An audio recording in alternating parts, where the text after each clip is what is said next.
January 17, 1945, northern Luzon, Philippines. The jungle breathed with a rhythm older than war. Moss clung to the bark of mahogany trees like wet velvet, and the air hung thick with the scent of rotting leaves and distant rain. First Lieutenant Daniel Mercer of the U.S. 6th Infantry Division pushed aside a curtain of vines, his M1 Garand slick with condensation.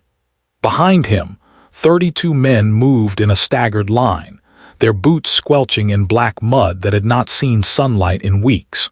They had been walking for 6 hours through terrain that swallowed sound. No birds sang here, no insects buzzed.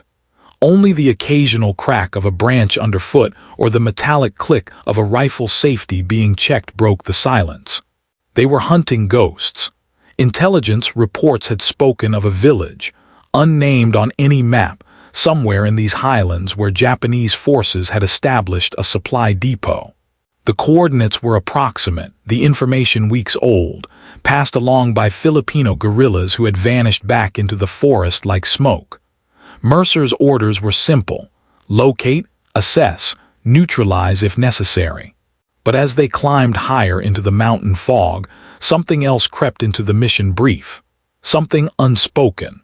The men felt it in the way the jungle seemed to watch them, in the way the silence grew heavier with each step. Then, through a break in the canopy, they saw it. A village. Small, perhaps 20 structures, built in the traditional Filipino style with nipa palm roofs and bamboo walls raised on stilts. Smoke should have risen from cooking fires. Children should have been playing in the dirt, but there was nothing, no movement, no sound. The village sat in a clearing like a photograph, perfectly still, as if time itself had stopped at the forest's edge. Mercer raised his fist. The column halted. He scanned the perimeter through field glasses, counting doorways, looking for the telltale glint of rifle barrels or the shadow of movement behind woven walls. Nothing. He signaled 2 scouts forward. They moved low and fast, reaching the first structure in seconds, pressing themselves against the bamboo supports. One peered inside, then turned back, shaking his head. Empty. The platoon entered the village in a tactical spread, rifles raised, fingers on triggers. Boot heels echoed on the hard-packed earth. Mercer stepped into the central clearing and felt the wrongness settle over him like a cold hand on the back of his neck. The village was not abandoned, it was arrested. A clay pot sat beside a fire pit, still half filled with rice that had gone moldy. A child's wooden toy, a carved carabao, lay on its side in the dirt. Clothes hung on a line between 2 houses, stiff and faded by weeks of sun and rain.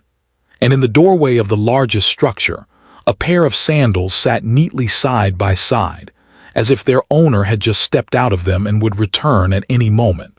But it was the silence that pressed down hardest, not the absence of sound but the presence of it, a silence so complete it seemed to have weight, to have texture.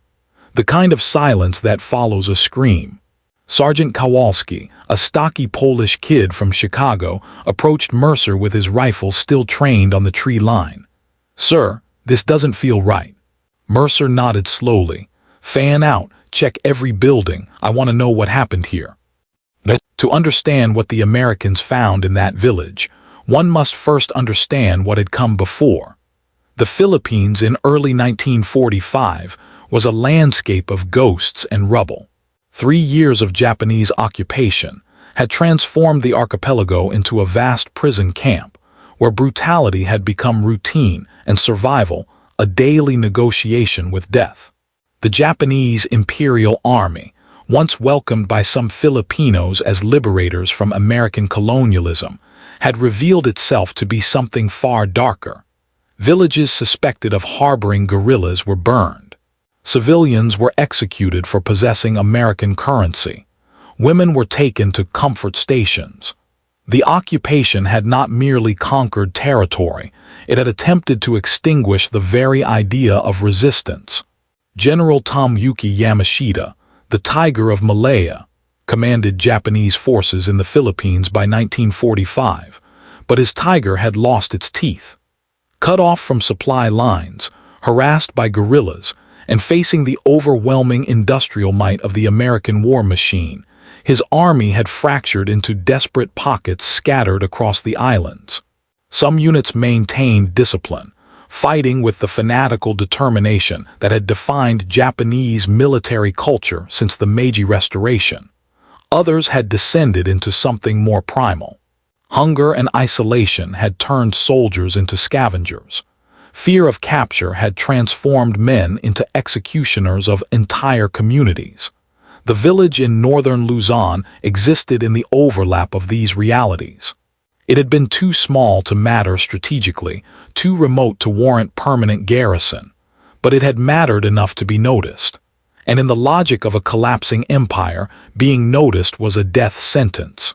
Private First Class James Oketani moved through the village with a different kind of dread than his white companions felt.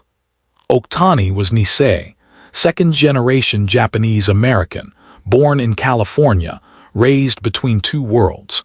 He had volunteered for the 442nd Regimental Combat Team, then been transferred to the Pacific as a translator when the brass realized his language skills were more valuable than his rifle. He spoke Japanese with the accent of his parents, the formal Tokyo dialect taught in pre-war language schools. He read kanji with the halting uncertainty of someone who had learned characters from prayer books and newspaper columns. And he carried with him the burden of proving his loyalty every single day. In the third house from the eastern edge of the clearing, Oketani found the first body. She was old, perhaps 70, though malnutrition and hardship made age difficult to judge. She lay on a woven mat, her hands folded over her chest, her eyes closed. For a moment, Oketani thought she might be sleeping. Then he saw the dark stain on the mat beneath her head, the way the blood had pooled and dried into a black crust. A single bullet wound, execution style, at the base of the skull. He backed out of the house and vomited into the dirt. Mercer found him there, wiping his mouth with the back of his hand. "What is it?" "Body, sir, elderly woman shot." They found 11 more in the next 20 minutes. Men, women, children. Some in their homes, some in the central clearing, one in the small chapel at the village's northern end, slumped beneath a wooden cross. They had not been killed in combat. There were no shell casings scattered in panic, no blood trails suggesting desperate flight. Each victim had been killed methodically, efficiently, most with a single bullet, a few with bayonet wounds to the chest or throat. The youngest was perhaps 5 years old, curled in a corner of a house with her arms wrapped around a cloth doll. The Americans moved through the village in silence now, their weapons lowered, their faces blank with the particular numbness that comes from seeing violence rendered bureaucratic. Sergeant Kowalski found a notebook in one of the houses, its pages filled with neat columns of Japanese characters. He brought it to Oketani. "Can you read this?" Oketani took the notebook with hands that trembled slightly. He scanned the first page, then the second. His face went pale. "It's a supply log," he said quietly. "Food requisitioned from the village, rice, dried fish, vegetables, dated entries going back 6 months. He turned the page, and then, complaints, village headman petitioning for reduced quotas, says people are starving, says children are sick. Another page, final entry 3 weeks ago. Headman refused to comply with grain quota, villagers hiding food. Corrective measures to be implemented. Mercer took the notebook, though he could not read the characters. Corrective measures. "Yes, sir." "Find anything else?" They did. In the largest house, clearly the headman's residence, they found a small cache of rice hidden beneath the floorboards. Perhaps 30 pounds, moldy and infested with weevils, but rice nonetheless. In the context of desperate hunger, it was treasure.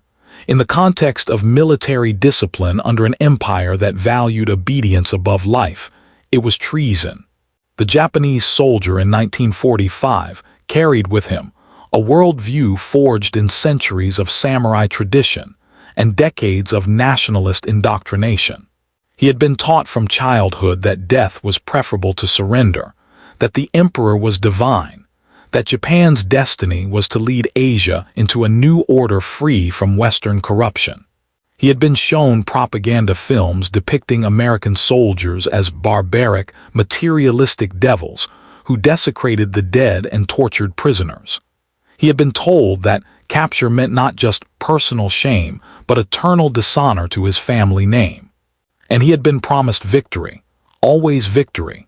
Even as the tide turned at Midway, even as the island garrisons were reduced to starvation and suicide, the propaganda machine insisted that Japan would triumph through superior spirit, through the purity of Yamato Damasha, the Japanese soul.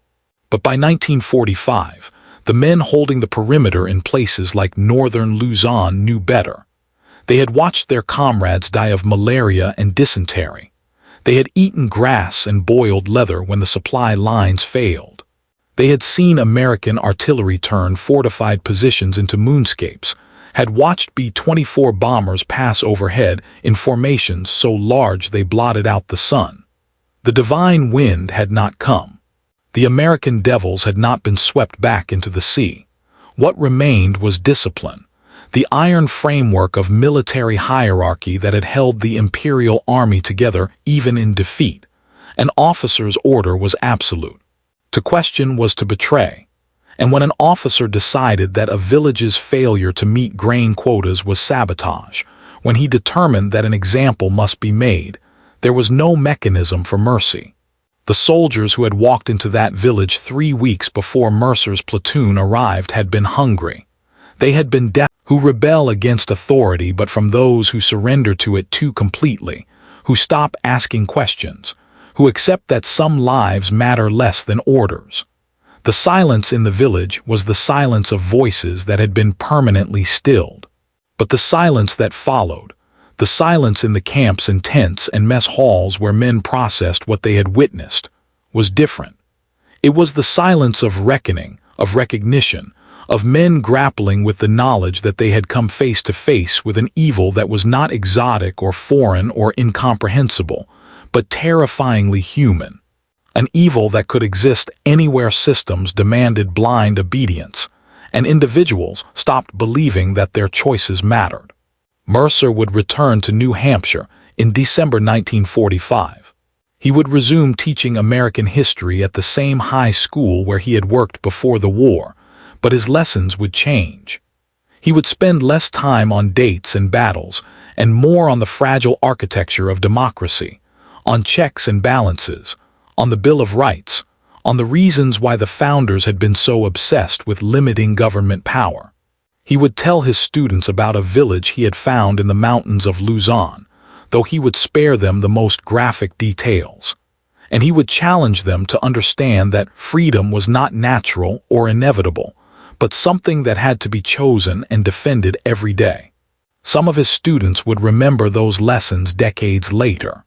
They would become the civil rights workers who challenged segregation in the South, the protesters who questioned the war in Vietnam, the journalists who investigated Watergate.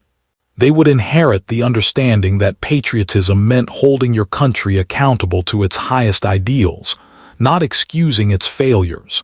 That the American experiment was exactly that, an experiment, fragile and ongoing, requiring constant participation and vigilance. Oketani would also teach, though his path would be harder. He would spend years trying to reconcile his identity as a Japanese American with what he had witnessed Japanese soldiers do. He would visit Japan in the 1960s, would walk through Hiroshima and see the preserved ruins of the Industrial Promotion Hall with its skeletal dome. And he would understand, finally, that there were no simple stories about good and evil, only complex human beings making choices in systems that shaped what choices seemed possible. But he would also understand that some systems were better than others. That a nation capable of imprisoning citizens unjustly, but also capable of apologizing and making reparations, was preferable to a nation that tolerated no dissent and offered no mechanism for self-correction. That democracy's strength was not its perfection, but its capacity for evolution, its insistence that individuals had the right and the responsibility to challenge authority. The village in northern Luzon exists now only in memory and documents. The people who died there have no monument, no names carved in stone, no official remembrance. But their silence speaks across decades. It whispers a warning about what happens when people stop asking questions, when communities surrender their autonomy to distant powers, when individuals convince themselves that obedience is safer than conscience. And it offers, too, a kind of tribute to those American soldiers who walked into that clearing and refused to let silence have the final word, who insisted on burial and prayer and respect for the dead even when time was short and danger was close, who understood, perhaps without articulating it, that the war they were fighting was not just against an enemy army, but against a vision of human society that treated people as expendable components in a machine of empire. The chocolate bars they left behind would have rotted or been eaten by animals within days. The grave marker would have collapsed within months. The village itself would disappear beneath jungle growth within a few years. But the choice they made, to see the victims as human beings worthy of dignity, to document the crime, to refuse to let pragmatism override conscience, that choice endured. It became part of the story they told themselves about who they were and what they fought for. It became, in its small way, an answer to silence. Today, scholars debate the strategic value of the Philippine campaign, question whether the liberation was worth its enormous cost in lives and resources. They analyze Yamashita's defensive tactics, MacArthur's political motivations, the racial dynamics that shaped both Japanese brutality and American revenge. These are important questions, necessary for understanding the complexity of history. But there is another kind of understanding that comes not from strategic analysis, but from bearing witness, from standing in a clearing where violence has occurred and refusing to look away, from reading the bureaucratic records of atrocity and recognizing that evil often wears the mask of efficiency, from carrying the weight of what you have seen and choosing to speak about it even when silence would be easier. The men of Mercer's platoon bore that kind of witness. They did not stop the massacre. They arrived too late for that. They did not capture the perpetrators or see them brought to justice. They did not even mark the location clearly enough for future generations to find. But they saw, they remembered, they told the story, and in the telling they transformed silence into testimony. They insisted that the unnamed villagers mattered, that their deaths were not merely statistics in the vast accounting of war's destruction. They made a choice to honor the dead by refusing to let their murders disappear into the convenient fog of wartime chaos. That choice is the legacy of that January day in 1945. Not victory or defeat, not tactical success or strategic failure, but the simple, radical act of insisting that individual human lives are worth remembering. That silence, however heavy and complete, can be broken by those willing to speak. That the work of freedom is not glorious or dramatic but daily and difficult. The work of seeing clearly, of questioning deeply, of refusing to accept that any system, any ideology, any cause is worth more than the people it claims to serve. The village is gone. The soldiers are dead or dying. The empire that ordered its destruction has been transformed beyond recognition. But the silence remains, transformed now into something else, a reminder, a warning, a challenge. It asks each generation the same question. What will you do when confronted with systems that demand your obedience at the cost of your conscience? Will you hide rice for starving children even when authority forbids it? Will you question orders that render human beings as numbers in a ledger? Will you speak when silence would be safer? The answers to those questions are never easy. They require courage that most of us are not sure we possess. They demand that we risk comfort, security, even safety for principles that can seem abstract when measured against immediate danger. But the alternative is silence. The terrible, complete silence of a village where no one speaks because no one remains to speak. Where the only sound is the wind through empty doorways, and the crackle of flames consuming the last evidence that people lived and loved, and made the fatal error of believing that their humanity mattered more than someone else's ideology. The soldiers who walked into that village in January 1945 broke that silence. They did not defeat it. Silence is patient and always waiting, but they refused to let it be permanent. They carried the story home. They passed it on. They made sure that somewhere, in archives and memories and late-night conversations between old men who had seen too much, the village would continue to exist. And in that continuation, in that refusal to forget, there is a kind of victory. Not the victory of battles won or territory conquered, but the victory of human dignity over the systems designed to erase it.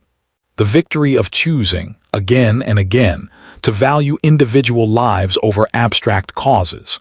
The victory of speaking into silence and trusting that someone, somewhere, will hear. That is the legacy of the village in northern Luzon. That is what the soldiers carried home, along with their rifles and their nightmares and their chocolate bars. The knowledge that freedom is fragile, that it must be defended not with weapons alone, but with the daily courage to question, to dissent, to remember. And the understanding that the opposite of freedom is not tyranny, but silence. The silence that falls when people stop believing their voices matter, when they accept that some lives are expendable, when they surrender their conscience to the comfort of obedience. The silence that took over when American soldiers walked into a Japanese village in January 1945 was temporary. It lasted only until those soldiers chose to speak, to document, to refuse to let the dead be forgotten. The question that silence poses to us, across decades and oceans, is whether we will make the same choice. Whether we will speak when we encounter injustice, even when speaking is difficult or dangerous. Whether we will insist on the dignity of individuals even when systems demand, we see them as categories or numbers. Whether we will break the silence that accumulates whenever people stop asking questions and start accepting that this is simply how things are and must always be. The village offers no easy answers. It offers only a challenge: to remain awake, to stay human, to refuse the seductive comfort of letting someone else make the difficult choices, to carry chocolate bars and hide rice, to bury the dead with honor and question the living with courage, to build systems that value conscience over compliance and individuals over ideology, to never ever accept silence as the final word. Understand it, the collapse was total. The divinity dissolved. The certainty evaporated. What remained was a generation of men who had to reconcile what they had done in service of an ideal that had been revealed as hollow. The platoon's march back to their forward base took 3 days. They moved through terrain that alternated between dense jungle and open highland, crossing streams swollen with monsoon runoff, climbing ridges that offered views of the central Cordillera stretching north into a haze of clouds. They encountered no enemy forces. The Japanese in this sector had either retreated further into the mountains or were too weakened by hunger and disease to engage. At night, when they made camp, the men sat in small groups around fires that were kept low and shielded by ponchos. They did not talk much. There was a weight to the silence now, a shared understanding that some experiences defied easy conversation. They cleaned their weapons, wrote letters home, smoked cigarettes down to their fingers. And when they slept fitfully, jerking awake at sounds that might have been falling branches or might have been something else. Mercer lay awake on the 3rd night, staring up through the canopy at stars that flickered between moving leaves. He thought about his students back in New Hampshire, about the American history classes he had taught with textbooks that celebrated manifest destiny and the spreading of democracy. He thought about how clean those narratives had been, how simple. The righteous march of progress, the inevitable triumph of freedom over tyranny. But freedom, he was learning, was not clean. It was not inevitable. It was the daily choice to resist the easy comfort of obedience, to question authority even when questioning was dangerous, to hold on to the belief that individual human beings mattered more than any system designed to organize them. It was messy and uncertain and required constant vigilance. And its opposite was not merely tyranny but silence. The silence of people who had stopped asking questions, stopped making choices, stopped believing that their voices could matter. The village had been silent because choice had been taken away. The men who had executed the villagers had surrendered their moral agency to a system that demanded absolute compliance. The victims had been silenced by violence, but the perpetrators had been silenced by ideology, by the belief that individual judgment was less important than collective purpose.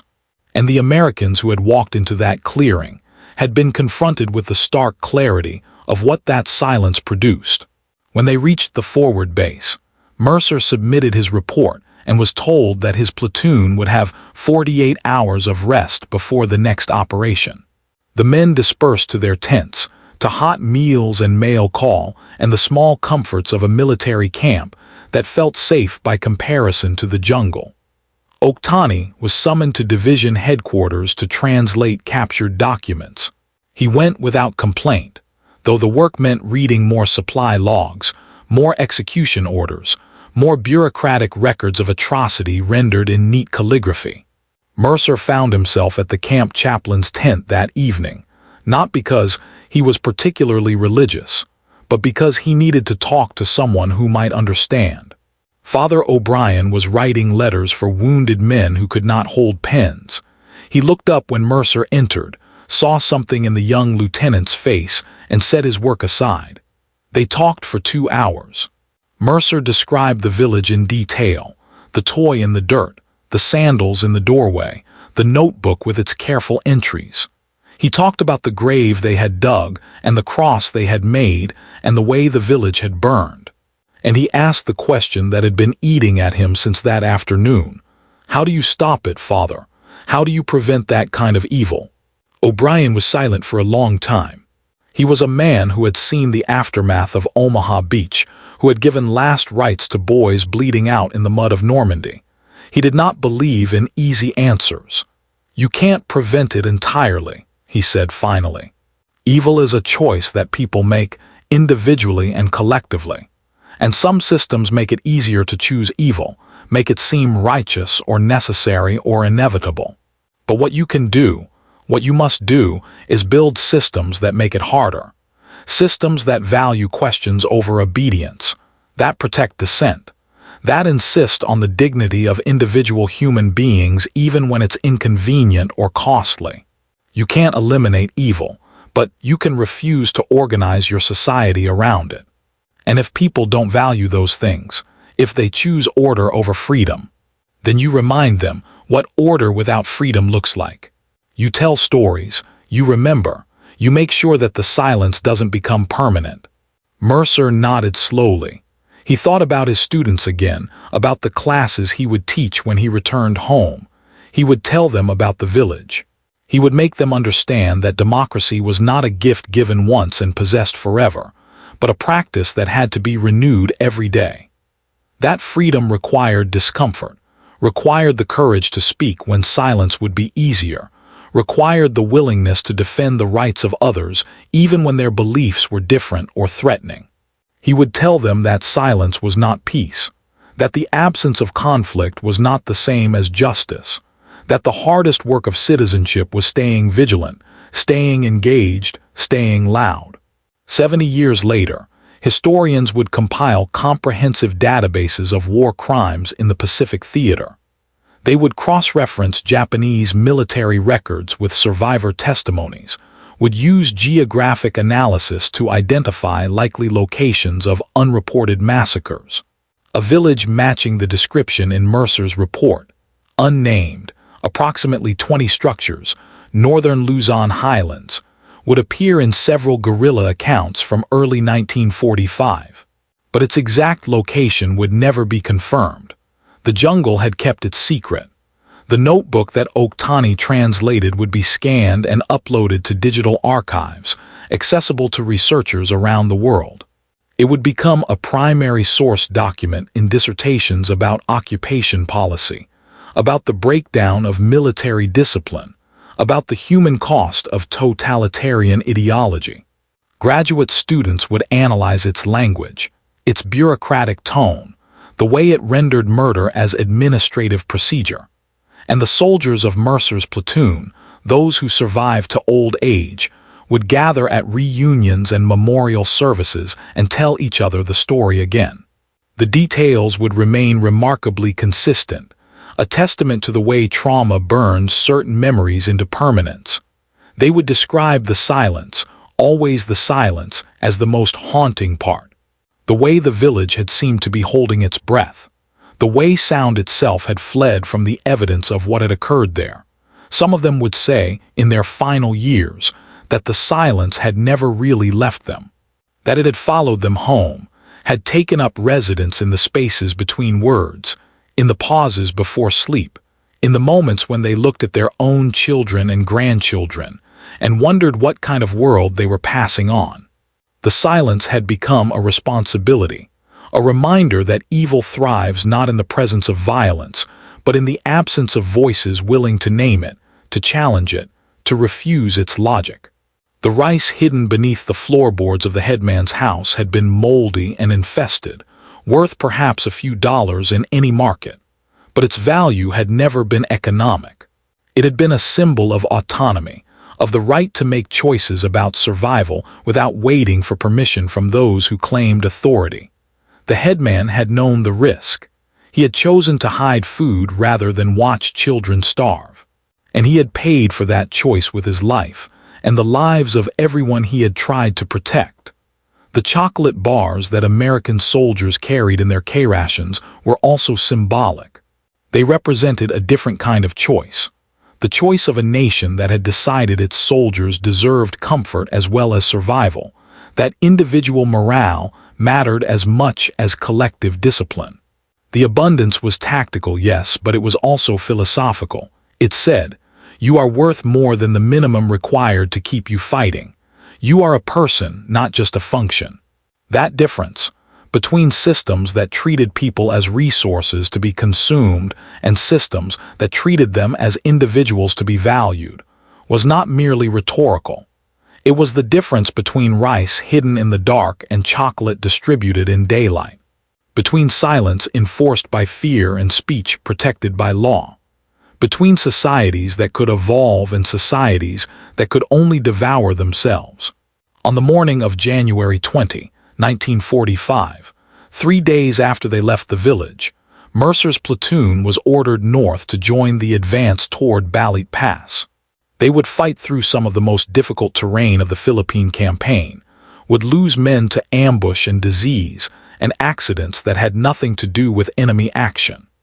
The war would grind on for 7 more months in the Pacific, consuming lives by the hundreds of thousands before it finally ended in fire and surrender. But the men who had walked through that silent village carried something with them that statistics could not measure. They carried the knowledge that war was not merely a contest of weapons and tactics, but a clash of ideas about what human beings owed to one another. They had seen what happened when a system elevated obedience above conscience, when it demanded that individuals sacrifice their moral judgment to collective will. They had buried the evidence of that sacrifice in a shallow grave and watched it burn.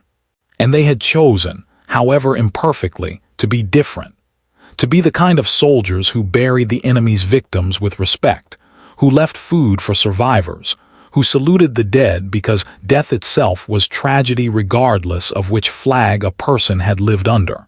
They had chosen to remain human in circumstances designed to strip humanity away. That choice was not dramatic. It did not win battles or change the course of the war.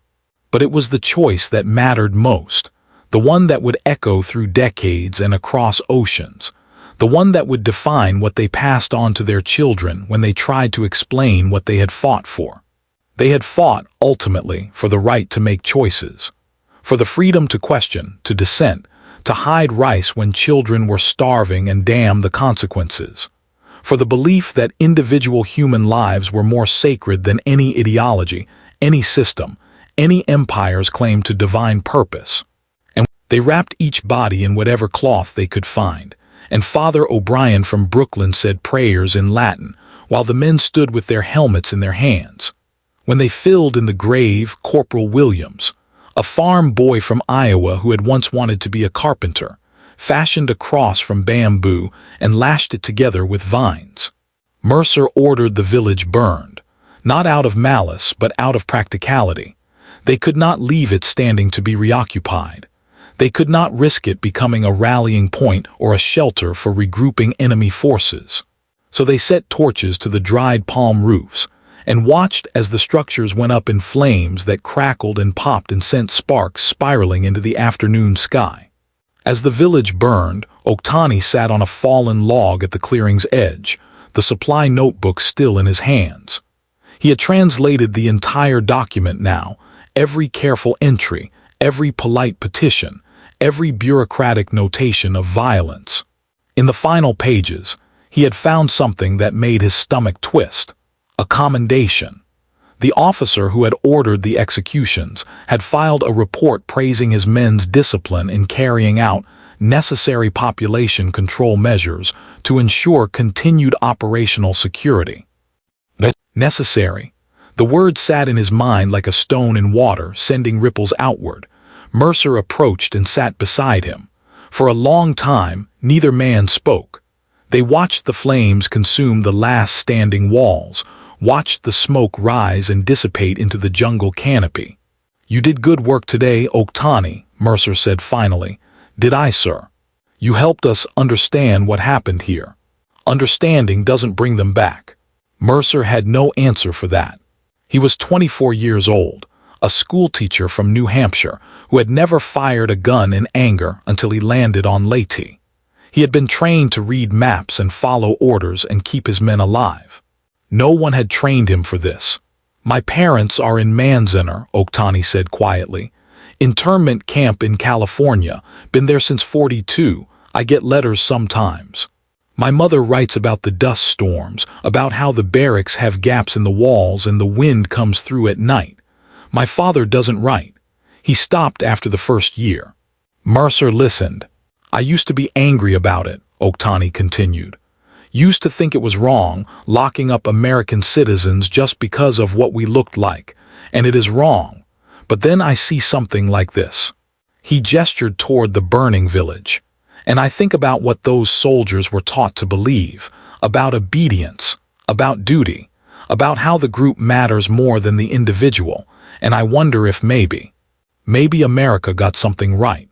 Maybe all that stuff we learned in civics class, due process, individual rights, the idea that you can question authority, maybe that actually matters. Maybe it's the difference between a government that can imprison people unfairly and a government that can order an entire village executed for hiding rice." "Both are terrible," Mercer said. "Yes, sir, but one of them is survivable." The symbolism was not lost on any of them. Rice, the most basic staple, the foundation of life in Asia, had become the instrument of death. 30 pounds of moldy grain, hidden beneath floorboards because children were starving, had condemned 12 people to execution. The Japanese soldiers who pulled the triggers had themselves been starving, had themselves been reduced to foraging and theft. And yet the system they served demanded absolute sacrifice, absolute obedience, even unto death. The Americans, by contrast, marched with full packs. K-rations, canned meat, chocolate bars, cigarettes, luxuries that would have seemed like miracles to the Japanese garrison troops scattered through these mountains. The material abundance of American industrial power was not merely a military advantage. It was a philosophical statement. A nation that could feed its soldiers, that could supply them with more than they needed, was a nation that valued individual life. The excess was the point. The chocolate bar tucked into every ration was a small, sweet declaration. You matter enough to be comfortable, not just alive. Mercer distributed the platoon's extra rations before they left the clearing. He told the men to leave them in a cairn of stones near the fresh grave, in case any Filipino survivors returned to the village. It was a small gesture, almost meaningless in the scale of the war's devastation. But it was what they could do. It was the difference they could make. As they prepared to move out, Corporal Jackson, a quiet man from Georgia who had not spoken more than a dozen words all day, approached the grave marker and hung his own rosary on the bamboo cross. Then he stood at attention and saluted. One by one, the other men followed. They saluted not for military protocol, not for officers or flags, but for the dead who had been murdered for the crime of being human. When they finally left the clearing and disappeared back into the jungle, the smoke from the burning village rose behind them like a gray pillar, marking the place where silence had taken over. The liberation of the Philippines would continue for months after that January day. Manila would be reduced to rubble in brutal urban combat. Yamashita would retreat into the mountains of northern Luzon and hold out until August, long after the surrender documents were signed in Tokyo Bay. Mercer's platoon would fight in a dozen more engagements, would lose 6 men to enemy fire and 4 to disease. Oketani would survive the war, return to California, and spend 30 years as a teacher, never speaking about what he had seen in that village until a stroke took his ability to speak entirely. But the village itself, unnamed, unmapped, erased from every official record, became something else. It became a story, whispered at first in the tents and field hospitals where men processed what they had witnessed, then shared more openly as the veterans came home and tried to explain to their children why they woke up screaming in the middle of the night. The story changed in the telling, as all stories do. Details were added or forgotten. The number of bodies varied. The exact location became a matter of debate, but the core remained constant: a village, a silence, and the terrible clarity that comes from seeing the consequences of a system that values ideology over humanity. By 1947, documents captured during the occupation of Japan revealed the extent of the brutality inflicted across occupied territories. The Tokyo War Crimes Tribunal would catalog tens of thousands of atrocities, from the rape of Nanking to the Bataan Death March. Individual commanders were prosecuted, hanged, or imprisoned. General Yamashita himself would be executed in Manila in February 1946, convicted of war crimes committed by troops under his command, a controversial decision that established the legal principle of command responsibility. But for every documented massacre, for every recorded execution, there were dozens more that left no paper trail. Villages burned without witness. People disappeared without record. The Philippine government would estimate that over 1 million Filipino civilians died during the Japanese occupation, but the true number would never be known. Too many graves were unmarked. Too many stories died with those who could have told them. The supply notebook that Oketani had translated was filed in a military archive, catalogued and forgotten. Mercer included mention of the village in his after-action report, but it was a single paragraph in a document that ran to 20 pages of tactical details. The official record noted evidence of enemy atrocities against civilian population and moved on. The village was never rebuilt. By the 1950s, the jungle had reclaimed the clearing. Bamboo and mahogany grew where houses had stood. Vines covered the grave marker until it collapsed and disappeared into the soil. The only evidence that people had lived and died there was the slight irregularity in the forest floor where the earth had been disturbed, and even that would fade with time. But memory is not easily erased. The Filipino guerrillas who had first reported the village's existence passed the story to their children. The Americans who had buried the bodies carried it home in letters and nightmares. And gradually, the story became something larger than itself. It became a parable about silence, about what happens when individuals stop speaking, when communities stop resisting, when entire systems of thought prioritize abstract ideals over concrete human lives. The Japanese soldiers who had executed those villagers were, in most cases, not monsters. They were young men, conscripted from farms and cities, trained to believe that their deaths would matter if they served the emperor, that suffering was honorable if it advanced the nation's glory. They had been raised in a culture that celebrated self-sacrifice and group harmony, that taught them to suppress individual desire for collective good. And when that cultural framework was weaponized by militarism, when the value of social harmony, was twisted into justification for absolute obedience, the result was a machinery of death that operated with terrifying efficiency. The victims in the village had also believed in community, in mutual obligation, in the bonds that held families and neighbors together. But they had hidden rice because children were starving. They had chosen the immediate, tangible good of feeding the vulnerable over the abstract demand of the occupying power. And for that choice, they had been erased. Oketani had been right that afternoon in the clearing. The difference between internment and execution was survivable. It was the difference between a system that could be protested, reformed, and ultimately repudiated, and a system that tolerated no dissent. The internment of Japanese Americans was a moral stain on American democracy, a failure of the very principles the nation claimed to embody. But it was a failure that could be acknowledged, compensated, and learned from. The Civil Liberties Act of 1988 would formally apologize and provide reparations to surviving internees. Schools would teach the history as a cautionary tale. The nation would struggle, imperfectly but genuinely, with the contradiction between its ideals